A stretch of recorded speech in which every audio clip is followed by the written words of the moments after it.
카카오페이가 고객 신용정보를 해외에 넘겼다는 사실이 적발돼 논란이 일고 있습니다. 이런 금감원의 발표에 대해 카카오페이는 합법적인 제공이란 입장을 내놨는데요. 핵심 쟁점을 임주회 변호사와 짚어보겠습니다. 어서 오세요. 네, 안녕하세요. 카카오페이 아무래도 국민 대다수가 쓰는 메신저랑 연계되어 있다 보니까 많은 분들이 많이 쓰실 텐데 고객 정보 대량으로 유출됐다는 논란이 있습니다. 시발점부터 좀 짚어볼까요? 그렇습니다. 말씀 주신 것처럼요. 카카오페이 정말 많은 이용자들이 지금도 사용을 하고 있습니다. 누적 이용자가 지금 4천만 명이 넘는다고 알려지고 있고요.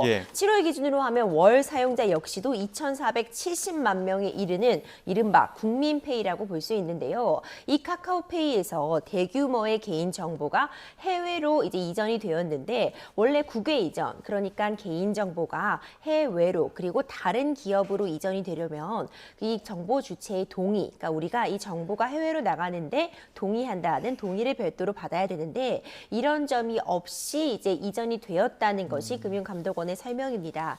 그럼 어디로 이전되었는지를 보면 바로 알리페이인데요. 이 알리페이라는 곳에서 이제 우리가 애플의 통합 결제 시스템을 이용할 때 고객 정보로 이 애플을 이용할 수 있는 그 신용 등급 같은 부분, 그러니까 어떤 점수를 산출하게 되는데 이 점수를 산출하는 그 과정에서 알리페이가 이런 업무를 대행했다는 것이 지금 카카오페이의 입장입니다. 그렇기 때문에 이제 적법하게 넘겼다고 하지만 지금 여러 가지 이런 부분은 쟁점이 좀 있을 수 있는 부분이고요.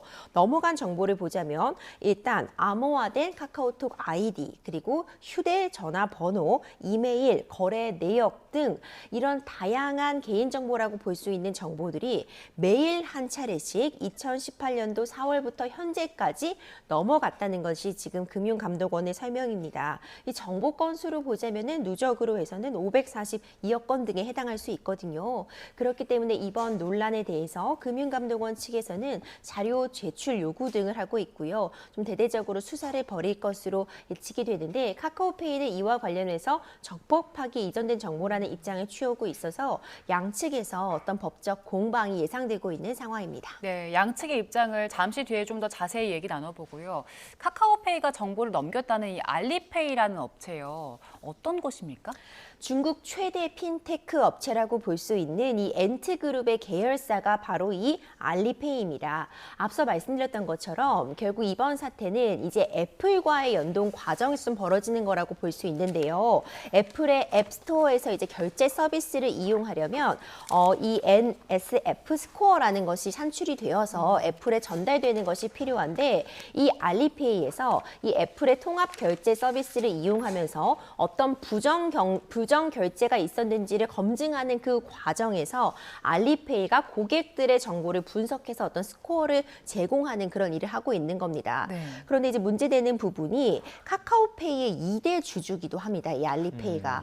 그래서 이것이 혹시 정상적인 업무 처리 과정에서 개인 정보를 넘긴 것이 아니라 어떤 카카오페이의 2대 주주라는 점에서 고객들의 굉장히 중요한 그런 신용 정보라고 볼 수 있거든요. 이런 정보들이 매일 한 차례씩 대규모로 넘어간 것이 아니냐, 또 이런 의혹이 나오고 있는 지점이 있습니다. 네, 그 해외 결제 그리고 애플페이를 이용하지 않는 고객들의 정보도 넘겼다면서요? 그렇죠. 그 부분이 좀 문제점으로 지적이 되고 있어요. 그러니까 카카오페이 측에서는 이 애플페이 때문에 그걸 정상적으로 운영을 하기 위한 그 과정에서 이 알리페이가 이 업무를 대행했다. 이것을 법적으로는 업무를 맡긴 위탁, 그래서 그걸 받아서 했다. 수탁. 그러니까 카카오페이가 위탁한 것이고 이것을 받아서 한 알리페이가 수탁 업체이기 때문에 이렇게 대규모로 정보를 넘겼다고 하고 있는데요.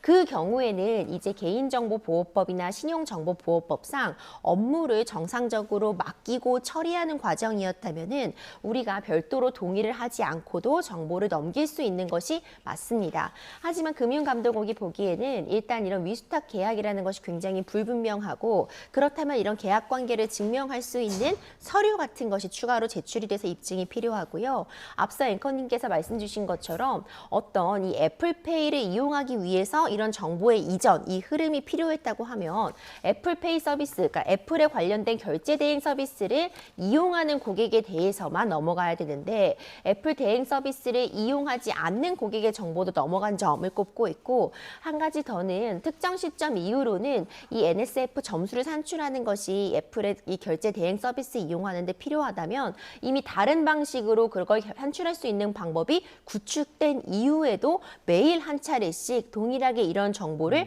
카카오페이에서 알리페이로 넘어갔다면 이건 위수탁 관계 때문에 넘긴 것이 아니다라는 것이 또 금융감독원이나 개인정보 관련 당국의 입장이거든요. 그렇기 때문에 이 부분은 추가적으로 조사가 좀 필요해 보입니다. 예, 그러니까 조금 쉽게 카카오페이나 금감원 입장을 좀 설명을 해보겠습니다. 일단 문제는 그러니까 고객 동의를 받지 않은 부분, 이 부분이 이제 카카오페이는 위탁 방식이기 때문에 그 사용자 정보 이전하는데 동의가 불필요하다라고 하는 게 이제 카카오페이 입장이지 않습니까? 이거 조금만 좀 쉽게 설명을 해볼까요?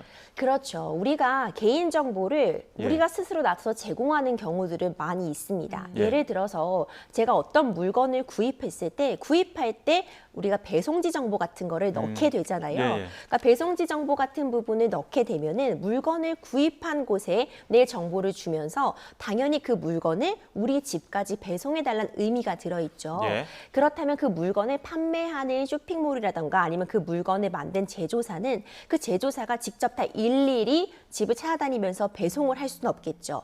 그때 뒤탕하는 것이 바로 위수탁 관계입니다. 예, 뭐 택배 회사에 위탁한다 뭐 이런 거죠? 그렇죠. 예. 정확하게 짚어주셨는데요. 내가 이 물건을 산 그 쇼핑몰에서는 어떤 택배 회사와 위수탁 관계를 맺음으로써 해서요. 예. 이 집에 이 고객에게 이 물건을 전달해달라는 뭐 업무를 예를 들어 맡기게 된다면 예. 택배 회사 입장에서는 이 내가 원래 이 정보를 제공한 내 집의 주소를 제공한 쇼핑몰로부터 그 정보를 받아서 저희 집에 제공을 해줄 수 있는 건데 예. 이 배달 과정에서 제가 별도로 이에 대해서 지금 이 쇼핑몰이 택배 회사에 내 정보를 전달하는 것에 동의를 별도로 하진 않더라도 예. 내가 배송을 받기를 원한다면은 이 부분은 정보를 이 쇼핑몰이 택배 회사에 할 수 있다. 이것이 위수탁 관계입니다. 예. 그렇다면 동의가 필요 없겠죠. 예. 하지만 금융감독원에서는 지금 이 카카오페이와 알리페이의 관계는 어떤 업무를 대신 처리해주는 관계가 아니라고 보는 것이 핵심입니다. 예. 그럼 업무를 대신 처리해주는 관계가 아니라면 고객인 제 입장에서는 카카오페이에다가 내 정보를 준 것은 맞지만 카카오페이가 전혀 관계없는 다른 회사에까지 내 정보를 넘기는 부분은 동의한 바가 없거든요.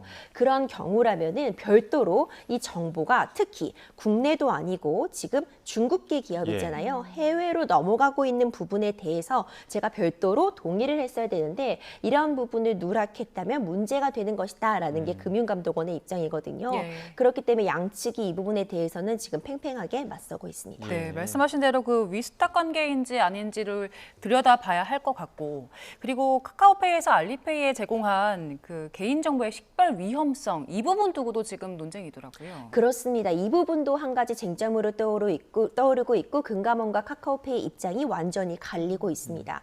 개인정보에는 굉장히 여러 가지 정보들이 존재할 수 있어요. 예를 들어서 제 이름, 임주해, 그리고 제 전화번호 누가 봐도 개인정보잖아요. 예. 그런데 개인정보가 될 수는 있지만 만약 임주해 변호사에서 변호사만 떼고 본다면 이 변호사라는 것은 경우에 따라서는 너무 넓은 다수의 사람들을 특정하기 때문에 개인정보가 아닐 수 있거든요. 그러니까 이렇게 개인정보도 그 정보의 성격에 따라서 달라질 수 있는데 이 개인정보, 임주해나 제 전화번호를 아주 복잡한 방식으로 암호화를 해서 이름이 아니라 뭐 숫자라던가 아니면 알파벳 같은 뭐 일련 번호로서 바꿔버린다면은 그걸 우리가 비식별화 조치, 식별하지 못하는 조치라고 하는데 그땐 더 이상 개인정보가 아닐 수 있습니다. 예. 그러니까 카카오페이 측에서는 지금 넘긴 그런 고객 정보들을 누구인지 알아볼 수 없게 마구마구 섞어두고 비식별화 조치, 암호화를 했기 때문에 이것은 문제가 없다는 입장이고요. 금융감독원에서는 이것이 일정 부분 조치를 했다고 해도 예를 들어서 임주혜라는 이름을 바꾸기는 바꿨는데 제 생략 원인 정도로 바꿨다면은 이것은 충분히 비식별화가 된 것이 아니라 예. 다른 정보들과 조금만 결합을 하게 되면은 다시 또 임주혜라는 것이 쉽게 특정을 할 수 있거든요. 예. 그러니까 금융감독원에서는 지금 카카오페이가 했다고 말하고 있는 그런 비식별화나 암호화 조치가 일반인이라도 이것을 다시 원래의 개인정보로 바꿀 수 있을 정도로 굉장히 낮은 단계에 이르렀기 때문에 이것은 개인정보 내지는 가명정보라고 해서 예. 굉장히 쉽게 조금만 조치를 하면 다시 그 개인이 누구인지를 확인할 수 있는 정보이기 때문에 이것은 아예 암호화되거나 비식별화된 정보들은 동의 없이도 활용을 할 수 있지만 개인정보라던가 쉽게 다시 특정이 가능한 정보는 개인의 동의를 받아서 또 넘겨야 되는 정보이기 때문에 금융감독원에서는 이것이 제대로 암호화 조치가 되지 못했기 때문에 문제가 된다고 하고 있는 것이고 카카오페이에서는 완전히 암호화되었기 때문에 동의를 안 받아도 문제가 없다. 이렇게 또 양측이 이 부분에 대해서도 주장이 전혀 상반된 상황입니다. 예, 금감원이 곧 제재 절차 밟기로 했는데 알리페이는 특히나 또 중국 법인인데 이거 조사 제대로 이루어질 수 있는 겁니까? 그렇죠. 그 부분이 지적될 수밖에 없습니다. 예. 금융감독원에서 이제 대대적으로 확인을 해보겠다 이렇게 밝힌 상황이죠. 개인정보보호위원회에서도 관련된 문제, 그러니까 위수탁 관계가 그렇다면 적법적으로 존재를 했는지 그리고 존재한다고 해도 이렇게 이전하는 부분에 있어서 과도하게 정보가 넘어간 것은 아닌지 매일 넘어갈 필요가 있었는지 그 대상은 적절했는지를 살펴보겠다고 했거든요. 예. 그런데 문제는 이 알리페이가 지금 완전히 해외 법인이라고 볼 수 있기 때문에 과연 얼마만큼이나 협조가 가능할 것인가 카카오페이 측의 협조만으로 이것이 다 조사가 가능할까 이 부분은 좀 미지수고요. 예. 일단 강제해서 조사하는 것이 쉽지 않은 상황이기 때문에 이런 부분이 좀 문제점으로 지적이 되고 있습니다. 특히 카카오 같은 경우 이제 카카오 그룹 전체를 본다면 지난 5월에도요 과징금 부과 처분이 개인정보 유출 관련해서 있었어요. 그 당시에는 오픈 채팅방에서 사용하고 있는 그런 익명화된 아이디가 이제 임시 아이디로서 이게 쉽게 개인이 앞서 말씀드린 것처럼 식별을 가능하게 만들었다는 점에서 이 익명 대화에서 한 사람이 누가 이런 얘기를 했는지가 가능하게 확인이 가능하게 한 부분 이와 관련해서 과징금이 부과된 적이 있었거든요. 그러니까 예. 이와 맞물려서 개인정보에 대한 관리 전반에 대해서 한번 들여다볼 것 같고요. 아무리 해외 기업이기 때문에 조사가 어렵다고는 해도 이 정보가 일단 카카오페이에서 알리페이로 넘어갔다면 카카오페이 측에 많은 그런 자료들이 남아있을 수밖에 네. 없거든요. 그러니까 카카오페이가 좀 적극적으로 이와 관련해서 협조를 한다면은 훨씬 또 빨리 이런 부분이 좀 의혹이 해소될 수 있지 않을까 싶습니다. 네, 조금 먼 얘기일 수 있는데 지금 이제 조사가 착수됐기 때문에 살펴보고 만약에 법적으로 카카오페이가 알리의 고객 정보 넘기기에 문제가 있다라고 판단이 나오면 그때 카카오페이는 고객들에게 어떤 조치를 해줘야 되는 의무가 있는 거죠? 그럼요. 이것이 만약 동의가 없이 개인정보를 이렇게 장기간 2018년도 4월부터 지금까지 무단으로 매일 다수의 고객 정보가 넘어갔다는 부분, 그러니까 동의가 필요했음에도 불구하고 이걸 고의로 누락했든지 이런 부분이 확인이 된다면 일단 과징금, 그러니까 국가 차원에서는 이 카카오페이에게 대규모 과징금을 부과하게 되고요. 많은 고객들의 집단 소송도 가능해 보이는 상황이거든요. 그렇다면 사실 개개인에게 돌아가는 그 피해 보상금이 크지 않을 수는 있어도 워낙 지금 다수를 대상으로 하고 있잖아요. 저 역시도 이 카카오페이를 쓰고 있는 사람이기 때문에 그렇다면은 개개인에게 돌아가는 피해 보상금, 정신적 위로금이 적을지라도 카카오페이 입장에서 굉장히 많은 사람들이 이런 소송을 한다면 이 자체가 굉장한 어떤 리걸 리스크로서 부담이 될 수 있고요.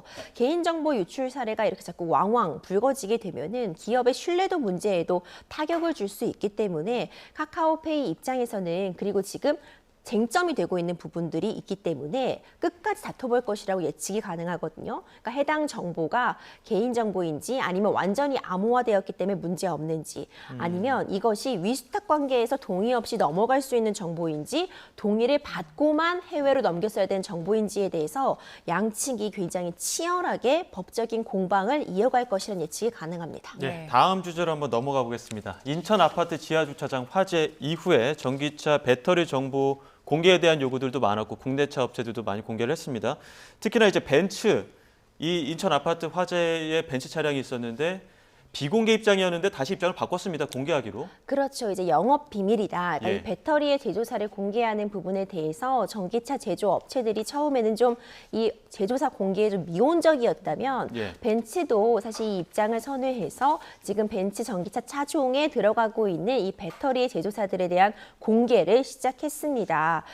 이것이 어떻게 보면 피할 수 없는 상황이었어요. 지난 1일 그 인천 아파트 지하 주차장에서 이 불이 난 화재가 발생한 이 벤츠 전기차 차량에 대해서 합동 감식 등이 진행이 되고 있고, 이를 보고 국내에서도 이 현대차, 기아차, 그 외 다수의 이제 BMW 이런 회사들도 지금 나서서 자발적으로 배터리에 대한 제조사 공개를 나서고 있거든요.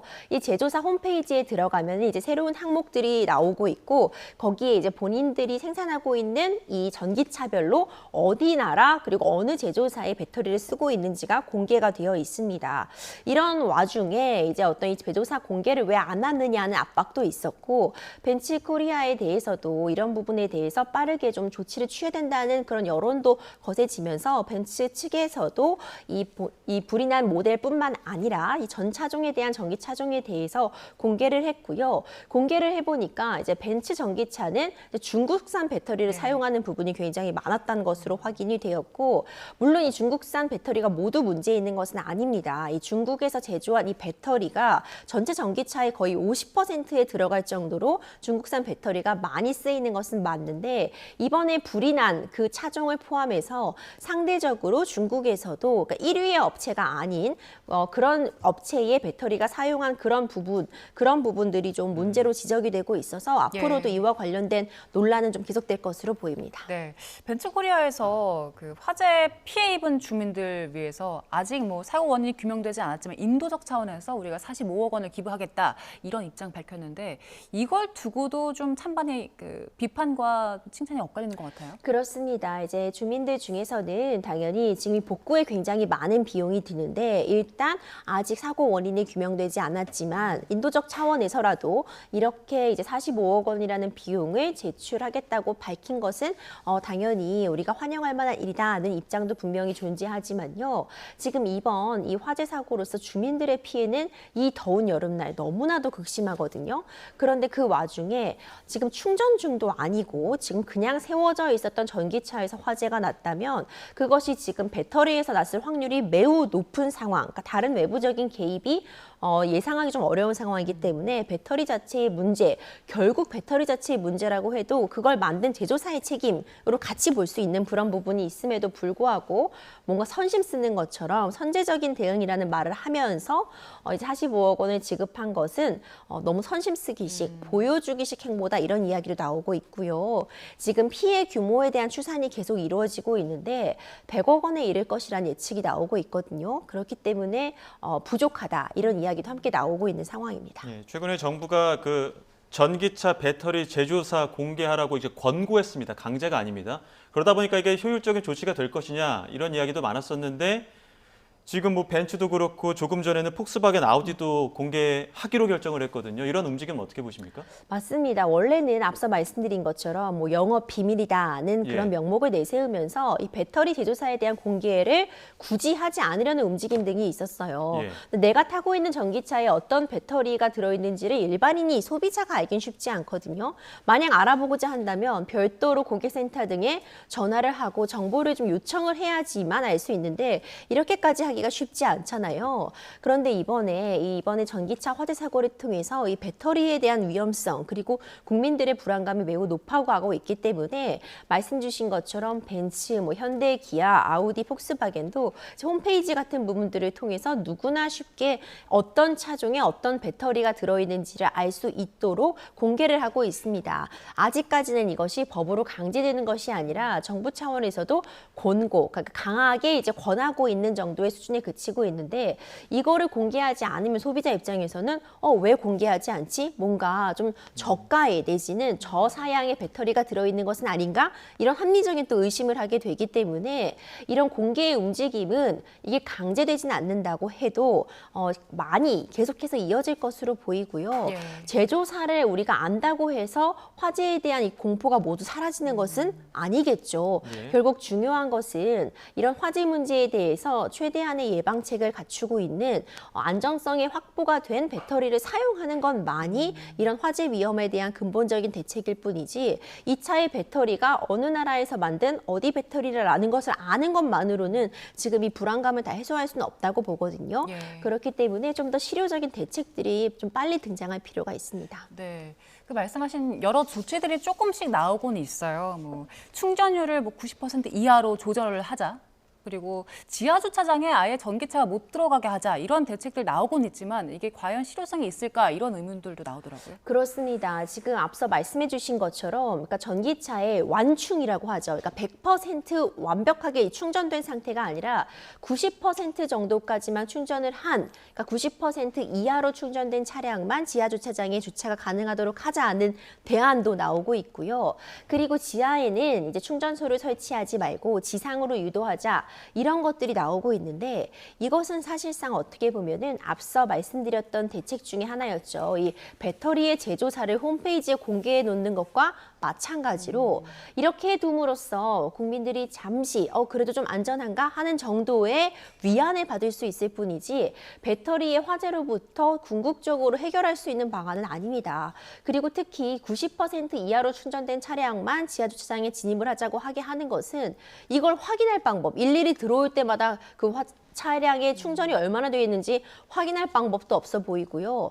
그리고 이제 이 전기차의 이 매뉴얼들을 보면은 한 달에 한 번은 이제 100%로 충전을 한번 해놓을 것을 또 권고하고 있어서 그렇다면은 전기차 차주들은 혼란스러울 수밖에 없잖아요. 예. 그렇기 때문에 이것이 실현이 가능할지도 미지수이고 완벽하게 충전이 되지 않았다고 하면은 그러면 화재가 발생하지 않는 것인가? 그것도 아니기 때문에 이것만으로는 실효적인 대책이 아닐 것 같고요.